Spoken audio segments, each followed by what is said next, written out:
നെത്തോലി ഫ്രൈ ആണ്. അതിന് വേണ്ട സാധനങ്ങൾ: കുറച്ച് മഞ്ഞൾപ്പൊടി, മീനിന് ആവശ്യമായത് എത്ര മീനുണ്ടോ അത്രയും മുളക് പൊടി, മീനിന് ആവശ്യമായ ഉപ്പ്. ഇത് കറി മസാലയാണ്. മസാല പട്ട എല്ലാം കൂടെ ഉള്ളത് ഇവിടെ പൊടിപ്പിച്ചത് തന്നെ. ആ മസാലയും കൂടി ഇട്ട് കൊടുക്കാം. പിന്നെ നന്നായിട്ട് ചതച്ചെടുത്ത വെളുത്തുള്ളി, ആവശ്യത്തിന് കുറച്ച് വെളിച്ചെണ്ണ ഒഴിച്ച് നന്നായിട്ട് മിക്സ് ചെയ്യും.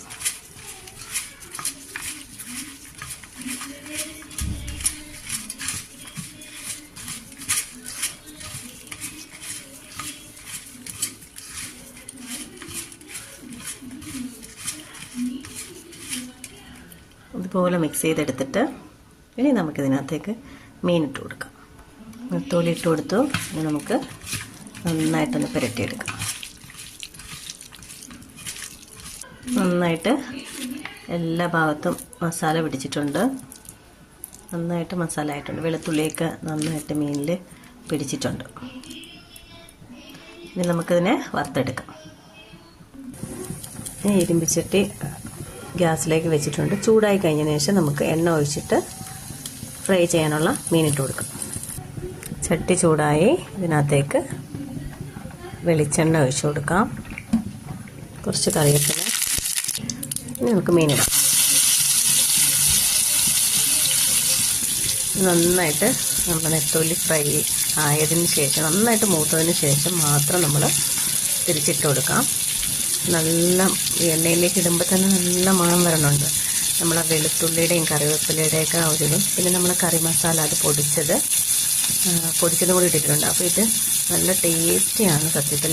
സാധാരണ മീൻ ഫ്രൈ ചെയ്യുന്നതിനേക്കാൾ ഇത് ഇങ്ങനെയൊന്ന് ഫ്രൈ ചെയ്ത് നോക്കുക കേട്ടോ.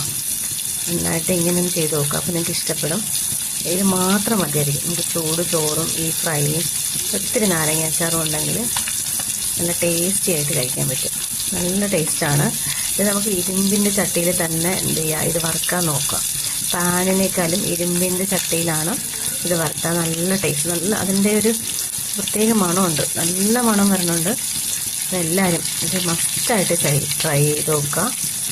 നമ്മൾ ഏകദേശം അത് ഒരു സൈഡ് മൂത്തിട്ടുണ്ടെങ്കിൽ നമുക്കൊന്ന് മറിച്ചിട്ട് കൊടുക്കാം. അപ്പോൾ നന്നായിട്ട് ഫ്രൈ ആയി കണ്ടോ. ആ വെളുത്തുള്ളി എല്ലാം നന്നായിട്ട് മൂത്തു. കറിവേപ്പിലേക്ക് നന്നായിട്ട് മൂത്തിട്ടുണ്ട്. ഇനി നമുക്കിത് പാത്രത്തിലേക്ക് മാറ്റിയിട്ട് ബാക്കിയുള്ളതും കൂടി ഇട്ട് കൊടുക്കാം. അപ്പം നമ്മളത് അതിന് പാത്രത്തിലേക്ക് മാറ്റിയിട്ടുണ്ട്. നല്ല ഫ്രൈ ആയിട്ടുണ്ട്. നല്ല ടേസ്റ്റാണ് കേട്ടോ. ആ കറിവേപ്പിലയും മീനും വെളുത്തുള്ളിയൊക്കെ കഴിക്കാൻ നല്ല ടേസ്റ്റാണ്. അപ്പം എല്ലാവരും ട്രൈ ചെയ്ത് നോക്കുക. നിങ്ങൾ ട്രൈ ചെയ്ത് നോക്കിയിട്ട് പറയുക, കമൻറ്റ് ചെയ്താൽ മതി എങ്ങനെയുണ്ടായിരുന്നു. നല്ല നമ്മൾ സാധാരണ ചെയ്യുന്നതിനേക്കാളും നല്ലതാണ്. നല്ല ടേസ്റ്റാണ് ഇങ്ങനെ ചെയ്യാനായിട്ട്.